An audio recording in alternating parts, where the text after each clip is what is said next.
ETF index mutual funds నేర్చుకుని stock మార్కెట్లో రాణించాలనుకుంటున్నారా? వెంటనే ఈ నెంబర్కి కాల్ చేయండి. అమెరికాలో కొత్త పార్టీ ఆవిర్భవించబోతోంది. దాని పేరు the America party. Elon Musk versus Donald Trump రాజకీయాలు రాజుకున్న తర్వాత ఈ కొత్త పార్టీ ప్రస్తావన సోషల్ మీడియాని షేక్ చేస్తోంది. ఎలాన్ మస్క్ ఈ పేరుని ప్రతిపాదించారు. అమెరికాకి ఒక కొత్త పార్టీ అవసరం ఉంది అనేటువంటి ఆలోచనని ఆయన షేర్ చేసుకున్నారు. ఒకసారి చూద్దాం ఏం చెప్పారు ఎలాన్ మస్క్. నిజంగా అమెరికాలో మరొక పార్టీ ఏర్పడేటువంటి అవకాశం ఉంటుంది. ఎందుకంటే అమెరికాలో 2 పార్టీ సిస్టమ్ మాత్రమే ఉందంటే ద్విపార్టీ సిస్టమ్, 2 పార్టీలే ఉంటాయని మనం అనుకుంటాం. కానీ అమెరికా ప్రజాస్వామ్యం ఏంటి, ఈ కొత్త పార్టీ ఆవిర్భవించడానికి అవకాశం ఉందా లేదా ఒకసారి విశ్లేషించే ప్రయత్నం చేద్దాం. ఇది ఎలాన్ మస్క్ చేసినటువంటి tweet. The America party. America party అనేటువంటి పేరు ఇప్పటివరకు ఎవరు పెట్టలేదు. ఎందుకంటే అమెరికాలో చాలా పార్టీలు ఉన్నాయి, బట్ ఈ పేరు పెట్టలేదు. అందుకనే అంతా కూడా discussion America first, make America great again, దీని చుట్టూనే నడుస్తుంది. కాబట్టి ఈ పేరు ఎలాన్ మస్క్ ప్రతిపాదించినట్టుగా కనిపిస్తుంది. The people have spoken a new political party is needed in America to represent the 80% in the middle. So అసలు ఈ 80% లెక్క ఏంటి ఒకసారి చూద్దాం మనం. ఎలాన్ మస్క్ పెట్టినటువంటి and exactly 80% of people agree this is fate. So తలరాతి ఇలా ఉందని చెప్తున్నారు. ఇక్కడ ఇది చూస్తే కనుక ఒక పోల్ క్రియేట్ చేశారు ఎలాన్ మస్క్. ఆ పోల్లో 80% people, is it time to create a new political party in America that actually represents the 80% in the middle. So middle class 80% represent చేసేటువంటి పార్టీ రావాల్సిన అవసరం ఉందా అంటే ఆయనకి 80.4% మంది మద్దతు పలికారు ఎలాన్ మస్క్కి. ఇంకా 19.6% మంది నో చెప్పారు. ఈ 80.4% అభిప్రాయాలకి అనుగుణంగా ది అమెరికా పార్టీ అనేటువంటి ఒక పేరుని ఎలాన్ మస్క్ ప్రతిపాదించారు. అమెరికా పార్టీ పెట్టడానికి అవకాశం ఉందా? అసలు అమెరికాలో ఏ పార్టీలు ఉన్నాయి? ఎందుకంటే మనకు తెలిసిన రాజకీయాల్లో మన దేశంలో మాత్రమే బహుపార్టీ వ్యవస్థ, అనేక రాజకీయ పార్టీలు ఉన్నాయనేటువంటి అభిప్రాయం ఉంటుంది. కానీ అమెరికాలో కూడా అనేక పార్టీలు పెట్టడానికి స్కోప్ ఉంది అని తెలుసుకునేటువంటి ప్రయత్నం చేద్దాం. ఆ స్కోప్ ఎట్లా ఉంటుంది, ఏ విధంగా ఉంది, అలానే అమెరికాలో ఆల్రెడీ ఉన్నటువంటి పార్టీలు ఏవి, వాటిని కూడా ఒకసారి లిస్ట్ అవుట్ చేద్దాం. అమెరికా గురించి మనం మాట్లాడగానే 2 రాజకీయ పార్టీల పేర్లు వినిపిస్తూ ఉంటాయి. ఆ 2 పార్టీలు రిపబ్లికన్ పార్టీ, ప్రస్తుతం అధికారంలో ఉన్న పార్టీ, అలానే డెమోక్రటిక్ పార్టీ, ఇంతకు ముందర వరకు అధికారంలో ఉన్నటువంటి పార్టీ. ఈ 2 పార్టీలు మాత్రమే అమెరికాలో 50 స్టేట్స్లో కూడా రిప్రజెంటేషన్ ఉన్నటువంటి పార్టీలు ఇవి. అన్నిటికీ కూడా బ్యాలెట్ యాక్సెస్ ఉంది. అమెరికాలో బ్యాలెట్ యాక్సెస్ అనేది ఒక డిఫరెంట్ ప్రజాస్వామ్య స్ఫూర్తిగా మనం చూడాల్సి ఉంటుంది. అలానే ప్రెసిడెన్షియల్ బ్యాలెట్ యాక్సెస్కి సంబంధించి కూడా ఈ 2 పార్టీలకి 50 స్టేట్స్లోనూ ఉంది. ఎలక్టరల్ ప్రెసిడెంట్ ఇప్పుడు ఎన్నుకున్నటువంటి కోటాలో చూసినా కానీ సెనేటర్స్ ఎంతమంది, ఎలక్టరల్స్ ఎంతమంది, అలానే ఇతర స్టేట్ అసెంబ్లీస్లో ఎంతమంది రిప్రజెంటేటివ్స్ ఉన్నారో ఆ డేటా మొత్తం కూడా మనకు కనిపిస్తుంది. కాబట్టి ఇవి 2 మాత్రమే పార్టీలు ఉన్నాయని చెప్పని బయట ప్రపంచం అనుకుంటుంది. కానీ అమెరికాలో ఇంకా అనేక పార్టీలు ఉన్నాయి. ఆ డేటాను కూడా ఒకసారి విశ్లేషించేటువంటి ప్రయత్నం చేద్దాం. అమెరికాలో అవసరాన్ని బట్టి రాజకీయ పార్టీలు పెట్టడానికి అనేక అవకాశాలు ఉన్నాయి. నేషనల్ లెవెల్లో ఈ 2 పార్టీల తర్వాత థర్డ్ పార్టీస్ కూడా కొన్ని ఉన్నాయి. అందులో ముఖ్యమైనది ఫార్వర్డ్ పార్టీ. ఈ పార్టీకి ఒకే ఒక రిప్రజెంటేటివ్ బ్యాలెట్ యాక్సెస్లో 4 ఉన్నాయి, కానీ ఒకే ఒక రిప్రజెంటేటివ్ స్టేట్ లెజిస్లేటర్స్లో ఉన్నారు. అలానే ఇంకొక పార్టీ ఉంది, అది వెర్మాంట్ ప్రోగ్రెసివ్ పార్టీ. ఈ పార్టీకి 5 లెజిస్లేటర్స్ ఉన్నారు. సో అంటే కొన్ని స్టేట్స్లో మాత్రమే ఉన్నాయి. ఇవి కాకుండా మల్టీ స్టేట్ రిప్రజెంటేషన్ ఉన్న పార్టీలు కొన్ని ఉన్నాయి, సింగిల్ స్టేట్ రిప్రజెంటేషన్ ఉన్నటువంటి పార్టీలు కొన్ని ఉన్నాయి.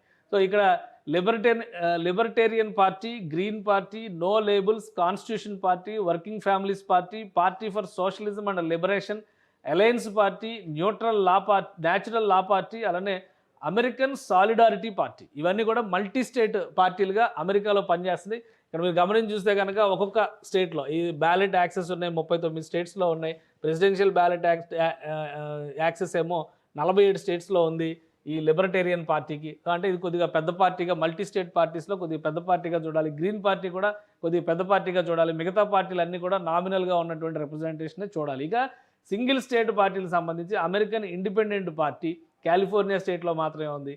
లిబరల్ పార్టీ ఇది న్యూ మెక్సికోలో మాత్రమే ఉంది. వర్కింగ్ క్లాస్ పార్టీ ఇది మిచిగాన్లో మాత్రమే ఉంది. ఇండిపెండెంట్ పార్టీ ఆఫ్ ఒరెగాన్ ఇది ఒరెగాన్లో మాత్రమే ఉంది. పీస్ అండ్ ఫ్రీడమ్ పార్టీ ఇది కాలిఫోర్నియాలో మాత్రమే ఉంది. అప్రూవల్ ఓటింగ్ పార్టీ కొలరాడోలో ఉంది. అలానే కొలరాడో సెంటర్ పార్టీ ఇది కూడా కొలరాడోలోనే ఉంది. Conservative party of New York state ఇది న్యూయార్క్లో ఉంది. ఇండిపెండెంట్ పార్టీ ఆఫ్ లూసియానా ఇది లూసియానా స్టేట్లో ఉంది.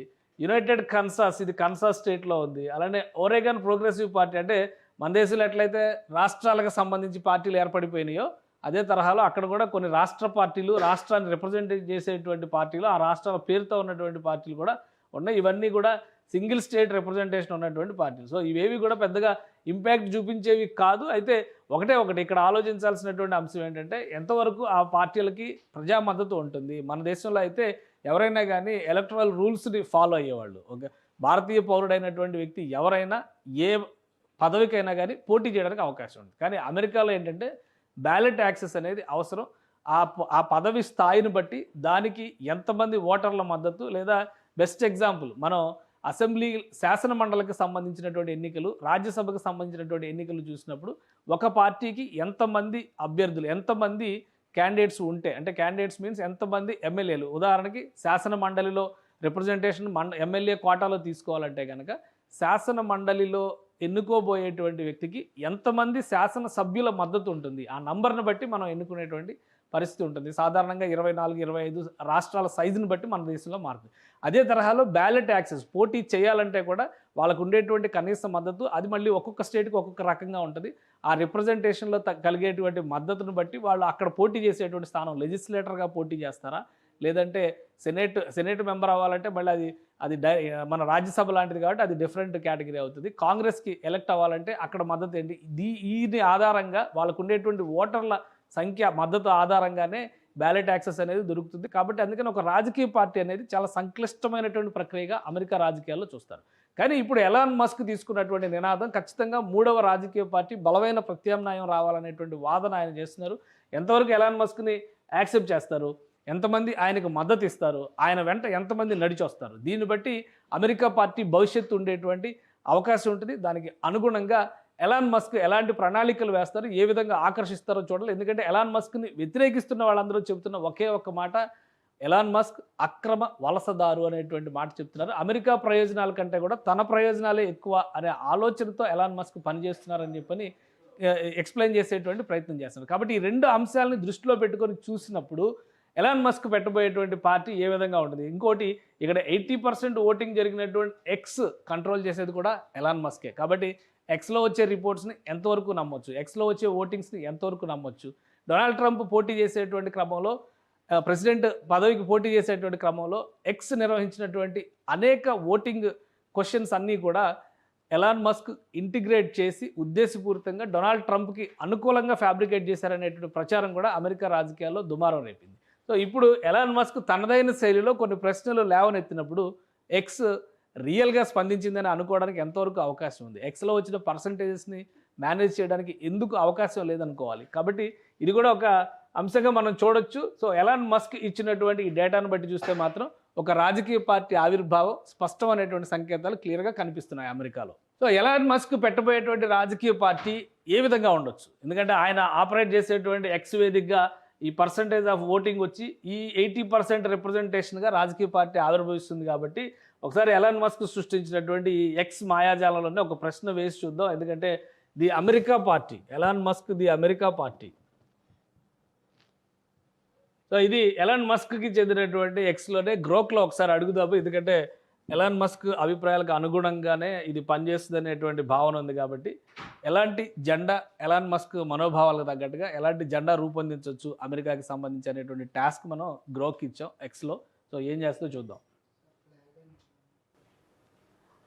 There is no definitive officially recognised symbol or flag for America party. So ఇది గ్రోక్ ఇచ్చినటువంటి రెస్పాన్స్. అమెరికా పార్టీకి సింబల్ కానీ జెండా కానీ లేదు అని చెప్పింది. Elon Musk has no such party has been formally established by him.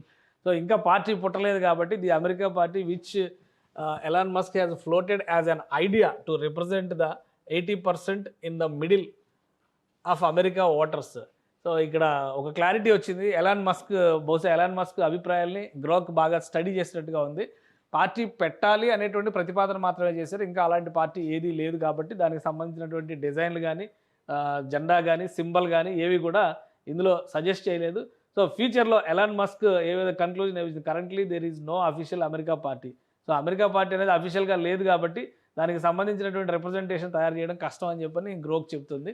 So ఎలాంటి ఎజెండాతో ఈ అమెరికా పార్టీ రూపొందబోతుంది, అమెరికా పార్టీ జెండా ఏ విధంగా ఉంటుంది, సింబల్ ఏ విధంగా ఉంటుంది, అసలు పూర్తి స్థాయిలో పార్టీని ఫ్లోట్ చేస్తారా లేదా ఒక ఐడియాగా పబ్లిక్ డిస్కషన్స్లో మాత్రమే ఎలాన్ మస్క్ వదిలేస్తారా అనేది కాలం నిర్ణయించాల్సినటువంటి అంశం.